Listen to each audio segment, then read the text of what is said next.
Hola, soy Raúl Jeremías Soriano Gómez y te invito a escuchar esta explicación. Lectura de Marcos capítulo 9 del 38 al 43, el 45 y del 47 y 48. En aquel tiempo, Juan dijo a Jesús: Maestro, hemos visto a unos que expulsaban demonios en tu nombre y se los hemos prohibido, porque no es de nuestro grupo. Jesús replicó: No se lo prohíban, porque nadie que haga un milagro en mi nombre puede hablar mal de mí, pues el que no está contra nosotros está a favor nuestro. Les aseguro que el que da a beber un vaso de agua porque siguen al Mesías no quedará sin recompensa. Al que sea ocasión de pecado para uno de estos pequeños que creen en mí, más le valdría que le colgaran en el cuello una piedra de molino y lo echaran al mar. Y si tu mano es ocasión de pecado para ti, córtatela. Más te vale entrar manco en la vida que ir con las dos manos al fuego eterno que no se extingue. Y si tu pie es ocasión de pecado para ti, córtatelo. Más vale entrar cojo en la vida que ser arrojado con los dos pies al fuego eterno. Y si tu ojo es ocasión de pecado para ti, sácatelo. Más te vale entrar tuerto en el reino de Dios que ser arrojado con los dos ojos al fuego eterno, donde el gusano que roe no muere y el fuego no se extingue. Esta es palabra de Dios. Honor y gloria a ti, Señor Jesús. La lectura de Números capítulo 11 del 25 al 29. El Señor bajó en la nube y habló a Moisés. Tomó parte del espíritu que había en él y se lo pasó a los 70 ancianos. Cuando el espíritu de Moisés se posó sobre ellos, comenzaron a profetizar, pero esto no volvió a repetirse. 2 de ellos se habían quedado en el campamento. Uno se llamaba Eldad y el otro Medad. Aunque estaban entre los elegidos, no habían acudido a la tienda. Pero el Espíritu vino también sobre ellos y se pusieron a profetizar en el campamento. Un muchacho corrió a decir a Moisés: Eldad y Medad están profetizando en el campamento. Josué, hijo de Nun, ayudante de Moisés, desde joven, intervino diciendo: Señor mío, Moisés, prohíbeselo. Moisés replicó: ¿Tienes celos por mí? Ojalá que todo el pueblo profetizara y el Señor infundiera en todos su espíritu. Esta es palabra de Dios. Te alabamos, Señor. Segunda lectura de la carta de Santiago, capítulo 5, del 1 al 6. Ustedes los ricos, gemid y llorad ante las desgracias que les avecinan. Vuestra riqueza está podrida y vuestros vestidos son pasto de la polilla. Vuestro oro y vuestra plata están oxidados, y este óxido será un testimonio contra ustedes, y corroerá vuestras carnes como fuego. ¿Para qué amontonar riquezas si estamos en los últimos días? Mirar el jornal de los obreros que segaron nuestros campos y han sido retenidos por vosotros está clamando, y los gritos de los segadores está llegando a los oídos del Señor Todopoderoso. En la tierra habéis vivido lujosamente y os habéis entregado al placer, con ellos habéis engordado para el día de la matanza, habéis condenado, habéis asesinado al inocente y ya no os ofreces resistencia. Esta es palabra de Dios. Te alabamos, Señor. En el Evangelio de Marcos, nuestro Señor Jesucristo está dando una indicación muy fehaciente para que tu comportamiento sea idóneo y no caigas en un error. Está hablando de tu pie, está hablando de tu mano, está hablando de tu ojo, con las cosas que tú puedes hacer obras de caridad, pero que muchas veces nosotros las hemos perdido en lo mundano, en lo terrenal. Y esto nos está provocando que el día de mañana nosotros no hagamos bien nuestras cosas y que nuestro resultado sea totalmente en contra de lo que ya Dios nos ha dado a cada uno de nosotros. Aquí vemos cómo Juan, uno de los discípulos, el más pequeño de los discípulos de Jesucristo, dice que ha visto que unos habían expulsado demonios en nombre de nuestro Señor Jesucristo, y Juan y otros más le han prohibido porque no estaba con los discípulos y no andaba con Jesucristo. Vemos entonces nosotros aquí un punto muy importante, que en la actualidad ya no se habla, no se maneja. En donde en la actualidad hemos escuchado que hay personas que están expulsando demonios. Es muy raro, casi imposible que alguien pueda decir: fui a tal lugar, a tal familia, a tal casa y expulsamos demonios porque los estaban atormentando. En la actualidad muchos decimos: esa persona está desquiciada, esa persona necesita un psiquiatra, esa persona necesita un psicólogo, esa persona está enferma mental, o esa persona está totalmente enloquecida porque está apasionada o tiene algún problema mental o psicológico. Pero no decimos nosotros que está poseída del demonio, ni mucho menos. Vemos nosotros en otras lecturas en las que nos hemos encontrado cuando la gente poseída y nuestro Señor Jesucristo ayuda a que esa persona se cure y Jesucristo les expulsa a los demonios, vemos su comportamiento que tienen ellos en ese momento y que hablan de una manera grotesca, que hablan de una manera en contra de nuestro Padre Dios y del Espíritu del Señor. En la actualidad, volvemos a reiterar, es muy difícil encontrar este tipo de momentos que tengan las personas. En ese entonces se encontraba mucha gente poseída por espíritus malignos o por el demonio, y los discípulos, con el poder de nuestro Señor Jesucristo, expulsaban los demonios, se los sacaban a las personas. En la actualidad decimos exorcizaban, era un exorcismo. Nuestro Señor Jesucristo hizo varias veces esta acción de expulsar los demonios. Pero aparte de que estamos viendo esta actividad, esta obra de caridad que los discípulos realizaban, y que Juan menciona que habían visto a uno que expulsaba demonios en el nombre de nuestro Señor Jesucristo y que se lo habían prohibido porque no estaba con nuestro Señor Jesucristo, nos hace ver a nosotros en la actualidad que muchas veces nosotros somos muy arraigados y decimos que los que somos católicos, que somos cristianos, somos los que verdaderamente estamos cumpliendo con el Señor. Pero todo aquel que ama a Dios, todo aquel que es cristiano, todo aquel que es católico, todo aquel que es creyente y ama a Dios y le sirve, independientemente que esté en otra iglesia, independientemente de que no sea católico, está cumpliendo con el Señor bajo las reglas y los dictámenes que nuestro Padre Dios ha puesto y ha dispuesto para cada uno de nosotros. Y no podemos decir nosotros que los católicos somos los número uno, que los judíos son los número uno, que los árabes son los número uno y que son los únicos que están cumpliendo con lo que requiere nuestro Padre Dios para podernos salvar. Las obras de caridad son muy importantes, eso es lo que debemos de hacer y es nuestro trabajo continuo que debemos de hacer siempre hacia el prójimo, sea quien sea, sean familiares, sean amigos, sean vecinos, sean desconocidos, sean gente necesitada, ancianos, enfermos, huérfanos, viudas, sea quien sea, cualquier ser humano, cualquier prójimo, debemos nosotros de llevarle a cabo una obra de caridad, un apoyo y una ayuda, de cualquier índole, desde el hecho de evangelizarlos, predicarles la palabra de Dios, como el hecho de ayudarles corporalmente con casa, vestido y sustento. Nos menciona aquí nuestro Señor Jesucristo y le dice a Juan, al más pequeño de los discípulos, y que sabemos que Juan también tiene un evangelio, al igual que este evangelio de Marcos. Sabemos que Marcos no fue discípulo de nuestro Señor Jesucristo, fue un condiscípulo y amigo de Pedro y Pablo, y de ahí aprendió. Pero estamos viendo aquí que Juan es el que toma la iniciativa y le comunica a nuestro Señor Jesucristo esto.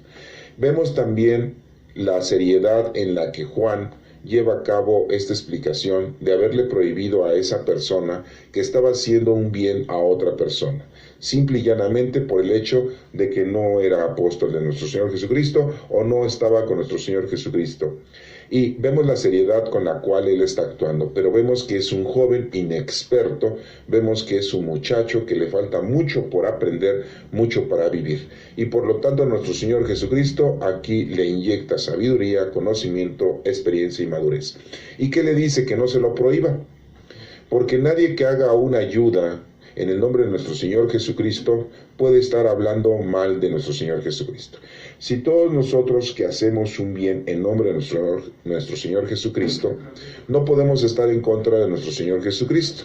Si nosotros conocemos a Dios, amamos y servimos a Dios de la forma en la que nosotros podamos hacerlo, nosotros estamos unidos a Cristo y no necesariamente es de que debemos estar siendo católicos o cristianos. Si nosotros estamos llevando a cabo la palabra del Señor y el cumplimiento de la palabra de Dios, estamos haciendo lo correcto porque eso es lo que Dios quiere. Nuestro Señor no vino a poner iglesias porque la iglesia somos nosotros. No vino a poner templos porque los templos somos nosotros. No vino a elegir personalidades porque las personalidades son los que verdaderamente cumplen con la palabra de Dios. Y los verdaderos hijos de Dios son aquellos que dan un ejemplo vivo de que nuestro Padre Dios existe y de que nuestro Señor Jesucristo es nuestro Salvador y el Espíritu Santo vive en nosotros. Todos aquellos que ya recibieron al Espíritu Santo sacramentalmente, pues lo entienden, pero hay muchas personas que no se han bautizado o que no se han confirmado en ninguna iglesia, y de todas maneras ellos tienen el Espíritu Santo, porque el Espíritu Santo llegó a todo el mundo. Antes de que llegara nuestro Señor Jesucristo, el Espíritu Santo no estaba dentro de cada uno de los seres humanos.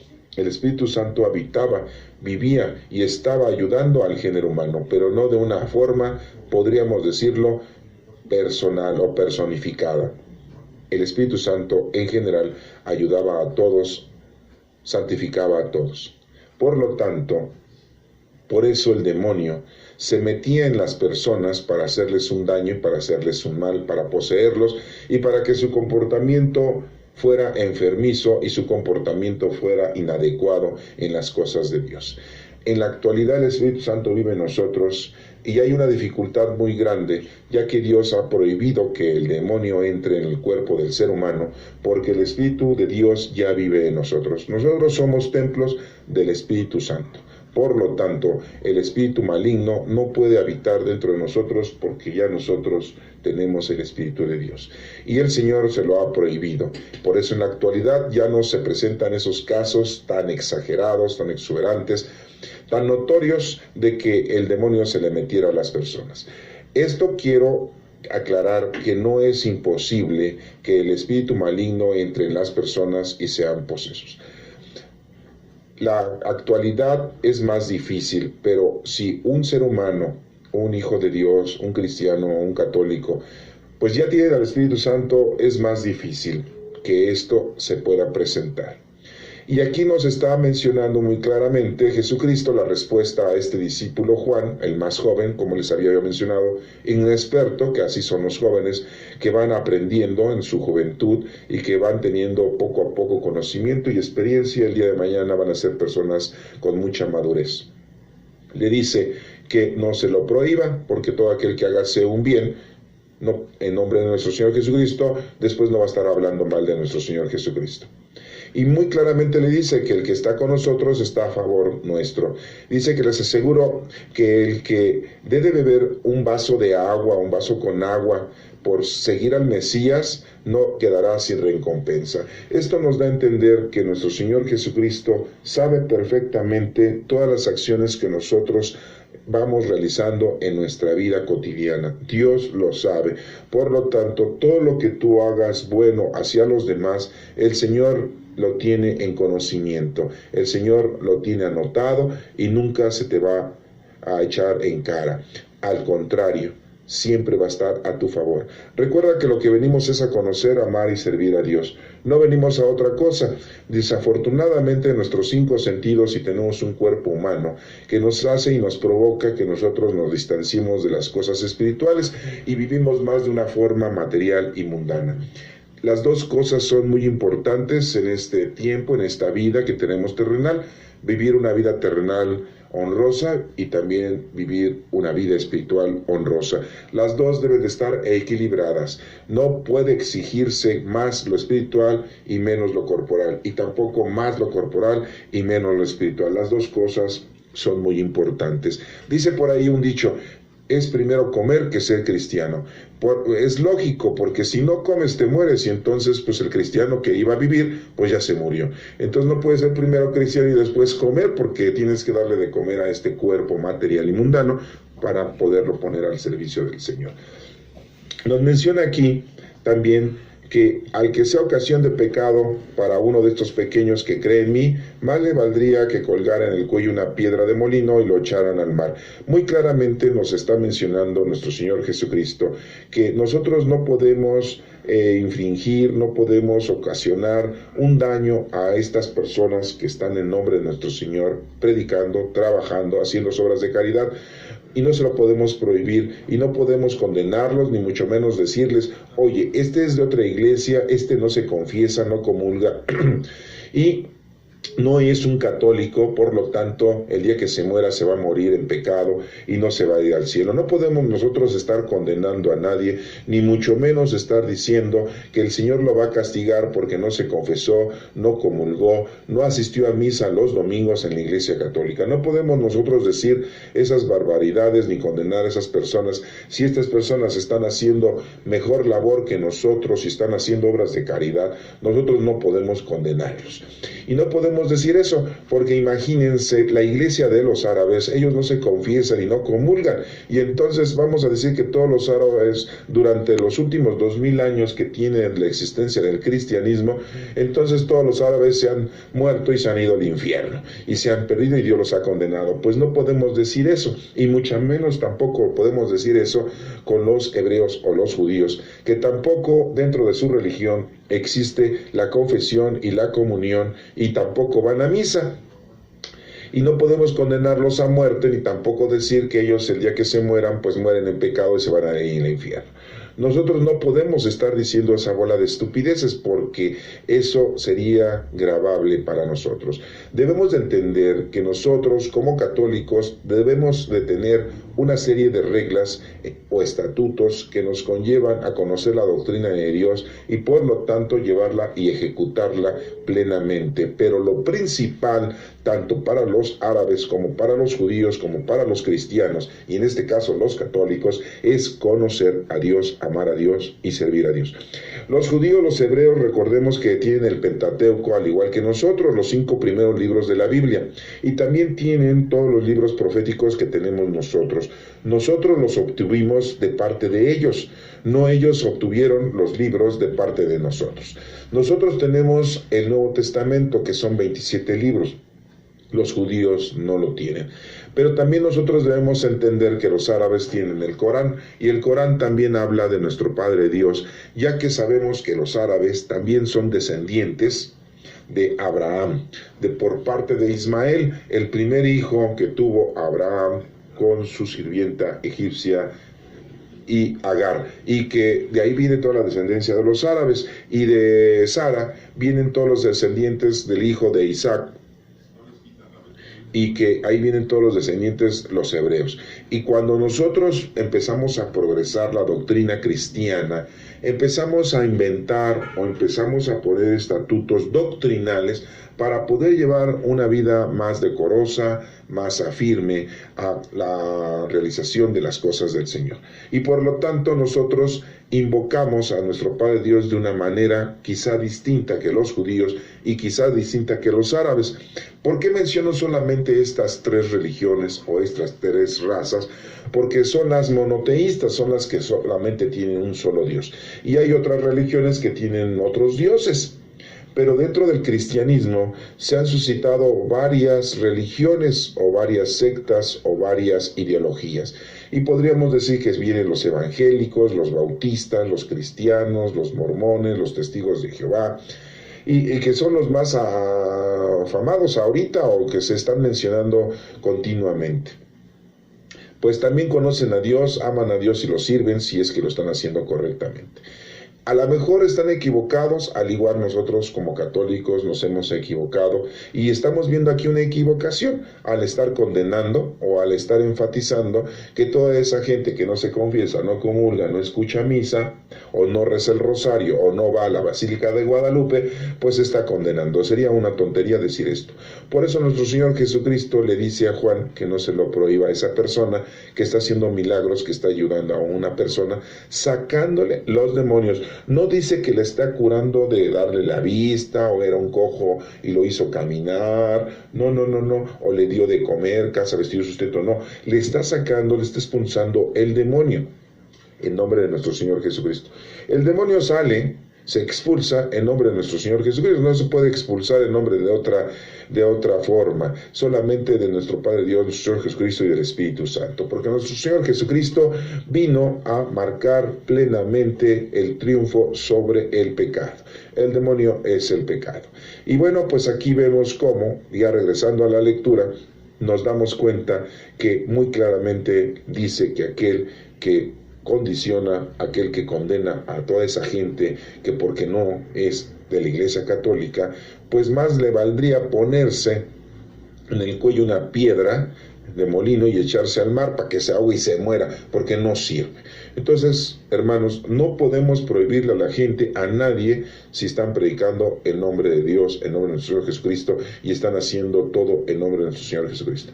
Vayan a misa o no vayan a misa, recen el rosario o no recen el rosario, vayan a la Basílica de Guadalupe o no vayan, hagan o no hagan lo que hacemos los católicos. Y que bueno, no quisiera yo contar todo lo que hacemos nosotros los católicos, porque muchas cosas que hacemos no valen la pena. Pero bueno, no nos vamos a dedicar ahorita a criticarnos, porque lo importante es obtener el mensaje teológico de esta lectura. Y nos menciona aquí 3 partes de nuestro cuerpo: el ojo, la mano y el pie. Y vean cómo nos menciona y por qué nos menciona esas 3 partes del cuerpo y no nos menciona otras partes. Eso lo vamos a analizar ahorita, porque dice aquí: si tu mano es ocasión de pecado para ti, córtate. Más te vale entrar manco en la vida que ir con las 2 manos al fuego eterno para que no se extingue. A ver, estamos hablando de que el Señor dice que si tu mano te ocasiona pecado, porque con las manos hacemos las cosas. Con las manos laboramos, con las manos hacemos toda una obra, sea buena o sea mala. Y si estás haciendo una obra mala, pues más te vale que no tuvieras las manos o que no tuvieras esa mano, ¿verdad? Porque tú te quieres ganar la vida eterna, pero así no te la vas a poder ganar.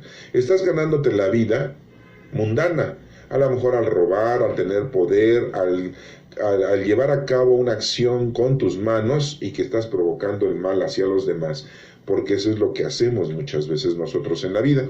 Y por lo tanto, muy claramente dice: si tu mano es ocasión de pecado para ti, pues córtatela. No es que te la cortes y que te la troces con un cuchillo o un serrucho. No. Te está dando a entender que es mejor que dejes de hacer lo que estás haciendo mal, estás laborando mal con tus manos, ¿sí? Y porque es mejor que entres sin eso a la vida eterna, porque cuando te mueras verdaderamente te vas a morir. Recuerden que todos nosotros, los creyentes, decimos cuando nos morimos se muere el cuerpo, pero el espíritu no se muere, que es una energía. La energía no se crea ni se destruye, sino solamente se transforma.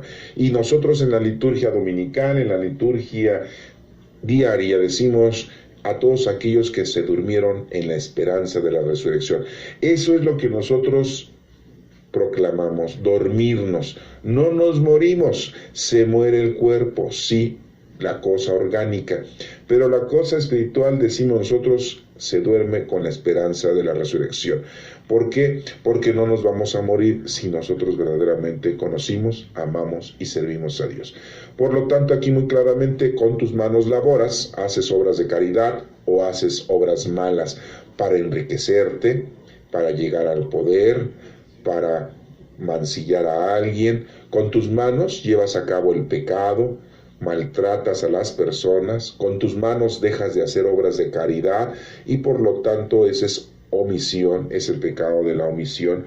Con tus manos asesinas, con tus manos llevas a cabo el robo, con tus manos llevas a cabo la agresión hacia los demás, a tu mujer, a tu esposo, a tus hijos, a tus padres. Con las manos haces muchas cosas malas, pero con las manos debes de hacer las obras buenas. Por lo tanto, aquí dice: pues quítate todo eso que estás haciendo y es mejor que te detengas, es mejor que soluciones esos problemas que tienes de cólera, de ira, de venganza, para que tú verdaderamente entonces entres bien al reino de Dios. Córtate esa maldad que tienes en tus malas acciones de tus manos. Habla de las manos porque son con las que laboramos. Y después nos sigue diciendo aquí: muy claramente. Y si tu pie es ocasión de pecado para ti, córtatelo. Más vale entrar cojo en la vida, o sea, en la vida eterna, que ser arrojado con los 2 pies al fuego eterno. O sea, con los 2 pies te mueres, y el día que te mueres, pues verdaderamente te mueres, no te vas a dormir. Y habla del fuego eterno. Hablamos del pie, ¿por qué? Porque con los pies nos transportamos, con los pies vamos de un lugar a otro, con los pies vas al lugar equivocado en la vida, con los pies llegas al lugar pecaminoso. Podríamos decir un ejemplo, o vamos a poner ejemplos. Vas caminando y vas a un lugar inhóspito, en el que tú supuestamente es tu trabajo, en el que tu trabajo está siendo injusto con tus empleados, está siendo injusto con la gente. Vas a trabajar a un lugar público, eres un servidor público y maltratas a la gente. Tienes el poder sobre las personas y eres injusto. Con los pies vas a lugares inhóspitos porque llegas a un lugar en donde se vende droga. Llegas a un lugar en donde hay pederastía. Llegas a un lugar en donde hay prostitución.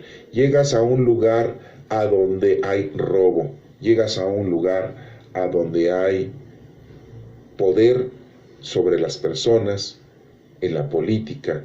O llegas con tus pies a los lugares inhóspitos en donde estás siendo agresivo en tu familia, con tus hermanos, y tus pies te llevan al lugar inadecuado, en vez de que tus pies los uses para caminar en las cosas del Señor, en las cosas del perdón, en las cosas de la misericordia, en esos pasos que te llevan a la paz con los hermanos, con la familia, en la paz espiritual. Y tus pies no te llevan a oír misa, tus pies te llevan a un bar, tus pies no te llevan a hacer oración a un lugar, a un santuario, sino tus pies te llevan a un lugar de perdición, a un lugar en donde hay maldad. Por eso he puesto estos ejemplos, quizás muy grotescos, muy burdos, muy tontos, pero para que te des cuenta que en la vida vamos caminando día a día y tu profesión te lleva a enriquecerte y a perderte con esa riqueza que tienes. Y ahorita lo vamos a ver en las lecturas. Y tu trabajo te lleva a ganar dinero para que te lleve a un lugar inhóspito, a grandes paseos, a grandes perdiciones, a grandes comilonas, a grandes centros nocturnos, a grandes lugares en donde despilfarras y en donde te sientes como si fueras el rey, como si fueras la reina del lugar. Y llegas a los lugares más terroríficos que podríamos decir. Entonces estamos hablando aquí de tu mano con la que laboras, de tus pies que te van llevando toda la vida a la perdición, a lo mundano, a lo terrenal. Y entonces dice el Señor, córtate esa mano, córtate ese pie. Lo que te está diciendo no es que te cortes los miembros físicos corporales, lo que te está diciendo es de que dejes de hacer lo que estás haciendo porque lo estás haciendo equivocadamente. Te está perdiendo tu mano, tus malas obras, te está perdiendo ese camino, esos pies te están llevando a un mal camino. Es mejor que dejes todos esos lugares, todos esos sucesos, todas esas actividades, las hagas a un lado y dejes de estar haciendo el mal para ti y para los demás. Y termina diciendo otra parte del cuerpo: si tu ojo es ocasión de pecado para ti, sácatelo. Más te vale entrar tuerto en el reino de Dios que ser arrojado con los 2 ojos al fuego eterno. Imagínense también el ojo. Una persona que no tiene un ojo, que no tiene una mano y que no tiene un pie. Bueno, diríamos, bueno, ese día se los cortó para poder entrar a la vida eterna porque eso lo estaba dañando. Insisto, no es que te saques tu ojo, no es que te cortes tu mano y no es que te cortes tu pie físicamente hablando, sino es en una forma espiritual, de una forma de simbolismo, metafóricamente hablando. ¿Y por qué habla del ojo? Porque con los ojos, dicen que los ojos son las ventanas del alma, y con los ojos vemos todo, y con los ojos es una parte muy importante en el cuerpo humano en la que nosotros nos cercioramos de todo. Vemos la maldad como también podemos ver la bondad.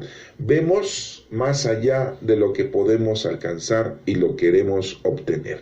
Llega ahí la soberbia por la vista, llega ahí la avaricia por la vista. Al ver tú, te llega la ira, también te llega la pereza. Y bueno, pues son los 7 pecados capitales que entran por tus ojos y te llegan y te llevan al mal, y te llevan a la perdición. Entonces es muy importante que dejes de ver la maldad. Tienes que ver con los ojos espirituales, los ojos de la santidad, los ojos que Dios te dio, que son los ojos de la obra de caridad hacia los demás, y con todos esos dones del Espíritu Santo, llenarlos, llenar esa vista, esa visión con los ojos de Dios. Somos templos del Espíritu Santo. Por eso nos habla de los ojos. No nos habló de los oídos, no nos habló del olfato, no nos habló de la lengua, porque cómo comemos gente, ¿eh? Y con la lengua cómo matamos gente. Chismeamos, criticamos, insultamos, mentimos, gritamos, ofendemos. Y no habló de la boca, ¿eh? Está hablando no solamente de 3 partes del cuerpo. Ahora la pregunta es, ¿por qué esas partes del cuerpo, si la boca también es una parte del cuerpo muy importante con lo que nosotros dañamos, o también podemos hacer mucha obra de caridad al transmitirle un consejo a alguien, al transmitirle a alguien la paz, al transmitirle a alguien el conocimiento, al transmitirle a alguien la tranquilidad, al transmitirle a alguien la palabra de Dios, el Espíritu del Señor?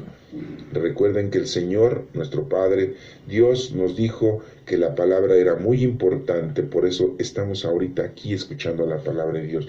¿Qué hizo nuestro Señor Jesucristo? Sacó saliva, se la puso en los ojos a un hombre, le puso la saliva a una persona en la boca y lo hizo hablar. Vemos cómo de la boca también salen cosas buenas, pero aquí esta parte del cuerpo no es mencionada. Pero también podríamos decir que no se mencionó la cabeza que tenemos un cerebro con el cual pensamos, con el cual razonamos, con el cual podemos discernir. Y tampoco se habla de esa cabeza, y que también con la cabeza nosotros nos podemos perder al razonar las cosas equivocadamente, al tener pensamientos contradictorios a las cosas divinas de Dios, y también nos podemos desalinear y podemos llegar a perdernos. Pero aquí no se habla de la cabeza. Ya estamos hablando de 2 cosas que nos habló aquí: la cabeza y la boca. Y también escuchamos, oímos las orejas, ¿verdad? Y que son muy importantes, porque cómo escuchamos chismes, cómo escuchamos lo que no debemos de escuchar. A veces oímos y tergiversamos lo que estamos escuchando y le cambiamos el sentido a la verdad. Estamos escuchando una cosa y ya después decimos otra. La escuchamos bien, pero no la entendimos bien y la decimos diferente. Por eso en las Escrituras nos menciona en otra parte y que no la aumentes ni le quites a la palabra del Señor, porque si no a ti se te va a aumentar y se te va a quitar el día de tu juicio. Y no se nos menciona el oído aquí. Entonces ya estamos mencionando 3 cosas: la cabeza, la boca y los oídos. Pero también podríamos mencionar el pecho donde tenemos nuestro corazón, donde supuestamente tenemos los sentimientos buenos, sentimientos malos. Y también podríamos hablar que no puedo perdonar porque no me nace del corazón, me hizo mucho daño. Entonces también podríamos hablar del pecho, del corazón, y no estamos hablando de esa parte del cuerpo. Aquí la pregunta es, ¿por qué en este Evangelio de Marcos nos está hablando nuestro Señor Jesucristo de estas 3 partes del cuerpo? Y dirán ustedes, bueno, porque son las más importantes de nuestro cuerpo.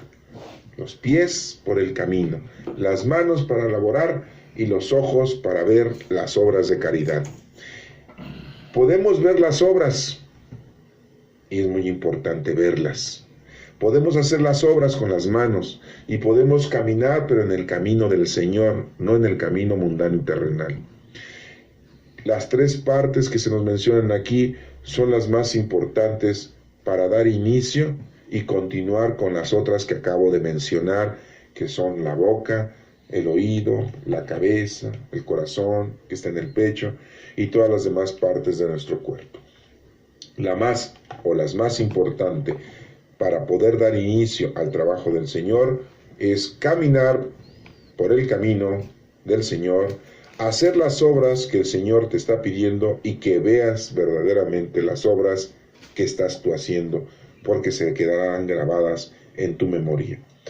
Y ya después, las otras partes del cuerpo son como la segunda parte. Por eso se nos mencionan estas tres partes, porque son las más importantes. Y nos menciona al final, con los dos ojos al fuego eterno, donde el gusano que roe no muere y el fuego no se extingue. Yo me pregunto, bueno, el gusano que roe no muere. Cuando nos morimos se nos agusana el cuerpo. Pero ¿a poco con el fuego no se consume el gusano también? Les menciono que en la época de nuestro Señor Jesucristo, afuera de las ciudades en donde vivían los hebreos, se depositaba toda la basura orgánica e inorgánica a las afueras de la ciudad y se les prendía fuego. Había gente que se dedicaba a recolectar la basura y a depositarla fuera de la ciudad, así como los barrenderos de hoy en día, ¿sí? La gente, los basureros, como les decimos. Bueno, ellos se dedicaban a sacar la basura y también la gente iba y depositaba la basura afuera de las ciudades. Y esa gente continuamente les prendía fuego para que pues se deshiciera, se volviera cenizas y polvo, porque pues era basura, ya no servía. No, antes no existía eso de reciclar, de reusar y de reducir la basura. Antes no existía eso. Eso ya es en la actualidad. En la antigüedad, pues todo lo que ya no servía, que era basura, lo quemaban. Por lo tanto, día y noche, los 365 días del año civil nuestro, por decirlo de esta manera, el fuego siempre estaba encendido en esos basureros, porque pues diario salía basura. Eso se refería al fuego eterno. Por eso nuestro Señor Jesucristo les hace esa notoriedad de el fuego eterno, de que pues es eterno el fuego porque siempre está prendido para quemar la basura. Por lo tanto les hacía esa semejanza al decirles, si tú andas por mal camino, si tú haces obras malas con tus manos, si tus ojos están viendo solamente maldad y no bondad, pues vas a ser arrojado al fuego eterno, o sea, te vuelves una basura. Por lo tanto, tienes que ser extinguido, por lo tanto, debes de estar siendo quemado eternamente. Y mucha gente menciona de que el infierno es un lugar de fuego que nunca se acaba. Yo quiero decirles que en las Sagradas Escrituras, el cielo es en donde habita Dios, el infierno es en donde no está Dios. Y el no estar Dios, pues estás totalmente destruido, estás muerto, estás extinto. Eso quiere decir infierno. Pero hacen una semejanza de que el infierno es un fuego que nunca se acaba, porque eres una basura si no trabajas en nombre de Dios. Por lo tanto, tienes que ser destruido y quemado. Y no está ya Dios contigo, porque eres una cosa destruida. Eso quiere o eso significa el fuego eterno y eso significa el infierno. En esta lectura nuestro Señor Jesucristo nos está invitando a que tu trabajo lo realices con esos pies, que camines en el camino del Señor, esas manos sean para elaborar cosas buenas y no injustas, y que tus ojos vean la bondad, vean las obras del Señor aplicadas en los demás. Y véanlo como lo dice en el libro de los Números, capítulo. Te invito a que continúes la segunda parte de este domingo número 26, ciclo B de San Marcos. Que Dios te bendiga.